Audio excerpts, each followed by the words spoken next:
नमस्कार। द देसी अड्डा पर आपका स्वागत है। मैं हूं राकेश तिवारी। देखिए, बिहार के स्वास्थ्य मंत्री मंगल पांडे की पत्नी के चुनाव लड़ने की चर्चा है।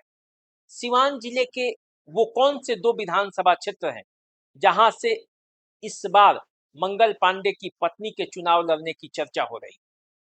इस बात को मैं आपके सामने बताऊंगा और ये भी बताऊंगा कि वो कौन कौन से संकेत मिल रहे हैं जिसके आधार पर इन विधानसभा क्षेत्रों के लोग या स्थानीय नेता इस बात की दावा कर रहे हैं कि हो न हो इस बार मंगल पांडे की पत्नी इन दो विधानसभा क्षेत्रों में से किसी एक विधानसभा क्षेत्र से अपना नामांकन भी भरेंगी, चुनाव भी लड़ेंगी और चुनाव जीत कर भी दिखाएंगी। देखिए, ये चर्चा शुरू हो गई सिवान जिले में, लेकिन अभी तक इस बात का खुलासा मंगल पांडे ने नहीं किया है। इस बात का ऐलान अब तक उन्होंने नहीं किया है कि नवंबर में जो विधानसभा के चुनाव होने वाले हैं उसमें वे या उनकी पत्नी दोनों में से कोई चुनाव लड़ेगा या नहीं लड़ेगा। इस बात का खुलासा अभी स्वास्थ्य मंत्री के तरफ से नहीं हुआ। लेकिन चूंकि आप जानते हैं कि सिवान उनका गृह जिला है, इसी सिवान के महाराजगंज विधानसभा क्षेत्र में उनका घर है, उनका जन्म स्थान है, जहां के गलियों में मंगल पांडे खेले हैं, कूदे हैं, बड़े हुए हैं और फिर राजनीति के पटल पर इतना बड़ा नाम कमाया है। तो इसीलिए सिवान जिले में इस बार इस बात की चर्चा हो रही है कि मंगल पांडे या मंगल पांडे की पत्नी में से कोई एक न एक इस बार चुनाव लड़ेगा जरूर। पार्टी के तरफ से भी उन पर दबाव है, ऐसा सूत्र बता रहे हैं। लेकिन इन सब के बीच महाराजगंज विधानसभा क्षेत्र में और जीरादेई विधानसभा क्षेत्र में इस बात की चर्चा है कि मंगल पांडे की पत्नी यहां से चुनाव लड़ सकती है। अब ये चर्चा जो महाराजगंज और जीरादेई में शुरू हुआ है, तो क्यों हुआ है? इसी बात को समझेंगे। वो कौन कौन से संकेत हैं जिसके आधार पर वहां के लोग इस बात का दावा कर रहे हैं कि हो सकता है कि यहां से मंगल पांडे की पत्नी उर्मिला पांडे चुनावी मैदान में उतर जाए। देखिए, आप सब जानते हैं मंगल पांडे अब न सिर्फ सिवान जिला के, न सिर्फ बिहार के, बल्कि केंद्रीय स्तर पर भी अब राजनीति में दखल रखने लग गए। वे बंगाल के प्रभारी भी हैं। उनका सीधा संबंध प्रधानमंत्री नरेंद्र मोदी, जेपी नड्डा और अमित शाह से है। बिहार के किसी भी राजनीतिक मामले में जब कोई उठापटक होता है तो मंगल पांडे को खोजा जाता है और उसमें वो सक्रिय भूमिका निभाते हैं। बिहार प्रदेश भाजपा के वे अध्यक्ष भी रह चुके हैं। सुशील कुमार मोदी के कभी करीबी थे। अब केंद्रीय स्तर पर ही उनका दबदबा है और इस दबदबे के कारण ऐसा माना जा रहा है कि सिवान में जो टिकटों का वितरण होगा भाजपा के तरफ से, उसमें मंगल पांडे की चलेगी। वैसे तो बिहार के सभी सीटों पर जो टिकटों का बंटवारा होगा उसमें उनकी बातों को अहमियत दिया जाएगा, लेकिन सिवान में खासकर उनकी बात चलेगी और इस बात की चर्चा हो रही है। और जब इस बात की चर्चा हो रही है तो चर्चा हो रही है कि सिवान के दो विधानसभा क्षेत्र जीरादेई और मैरवा, ये दो में से किसी एक पर जो उर्मिला पांडे हैं वो चुनाव लड़ सकती है। अब देखिए, ये चर्चा शुरू क्यों हुई। देखिए, जहां तक सबसे पहले बात करते हैं जीरादेई की। जीरादेई जो क्षेत्र है, इस क्षेत्र में पिछले बार जदयू के प्रत्याशी चुनावी मैदान में उतरी थी, कमला सिंह कुशवाहा। कमला सिंह कुशवाहा को चुनावी मैदान में हार का सामना करना पड़ा। यहाँ से भाकपा माले के उम्मीदवार अमरजीत कुशवाहा चुनावी मैदान में बाजी जीत लिए।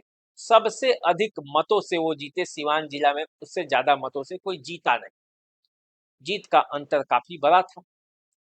अब ये कहा जा रहा है कि क्या मैरवा जनता दल यूनाइटेड के पास रहेगा, तो फिर बीजेपी की प्रत्याशी के तौर पर उर्मिला पांडे कैसे जीतेगी। लेकिन इसके पीछे जो तर्क देने वाले वो ये बता रहे हैं कि इसी जीरादेई विधानसभा क्षेत्र से 2010 का चुनाव आशा पाठक बीजेपी के टिकट पर लड़ चुकी और आशा पाठक जब बीजेपी के टिकट पर चुनाव लड़ी थी तो वो जीत गई थी। 2015 में आशा पाठक चुनाव हार गई। उन्हें जदयू के प्रत्याशी रमेश सिंह कुशवाहा ने चुनावी बाजी में पराजित कर दिया। 15 का जो चुनाव था उसमें जनता दल यूनाइटेड और आरजेडी एक साथ चुनाव लड़ा था और ऐसे में बीजेपी के प्रत्याशी के तौर पर आशा पाठक चुनावी मैदान में हार गए। तो 2010 और 2015 में बीजेपी यहां से अपना प्रत्याशी चुनावी मैदान में उतारा था, लेकिन जब 2020 का चुनाव आया, 2020 के चुनाव में जो यहाँ से जनता दल यूनाइटेड के कैंडिडेट थे रमेश सिंह कुशवाहा, उनका टिकट काट कर यहाँ से कमला सिंह कुशवाहा को चुनावी मैदान में उतारा गया और कहा जाता है कि यहीं से बाजी पलट गया और 2020 के चुनाव में अमरजीत कुशवाहा बाजी मार गए। रमेश कुशवाहा ने अंदर ही अंदर अमरजीत कुशवाहा को सपोर्ट कर दिया था, तो इसलिए यहाँ का पूरा गेम खराब हो गया था। तो अब मैरवा का इलाका, जीरादेई का इलाका, ये पूरा इलाका जो है वो कभी माले का गढ़ रहा था और इसलिए अमरजीत कुशवाहा यहाँ से चुनावी बाजी जीत गए। लेकिन इस सीट पर बीजेपी की भी दावेदारी बन सकती है, क्योंकि 10 में भी यहाँ से चुनाव जीता था बीजेपी और 15 का चुनाव भी यहाँ से लड़ा था। ऐसी परिस्थिति में मंगल पांडे यदि चाहें तो ये सीट का अदला बदली हो सकता है, क्योंकि जो पिछला चुनाव था उसमें काफी अधिक वोटों के अंतर से जनता दल यूनाइटेड के प्रत्याशी हार गई थी। तो अब कुल मिलाकर देखा जाए तो एक तो ब्राह्मण कैंडिडेट 2010 में यहाँ से जीत चुका है, ऐसे में मंगल पांडे की पत्नी के लिए यहाँ संभावना बनती है।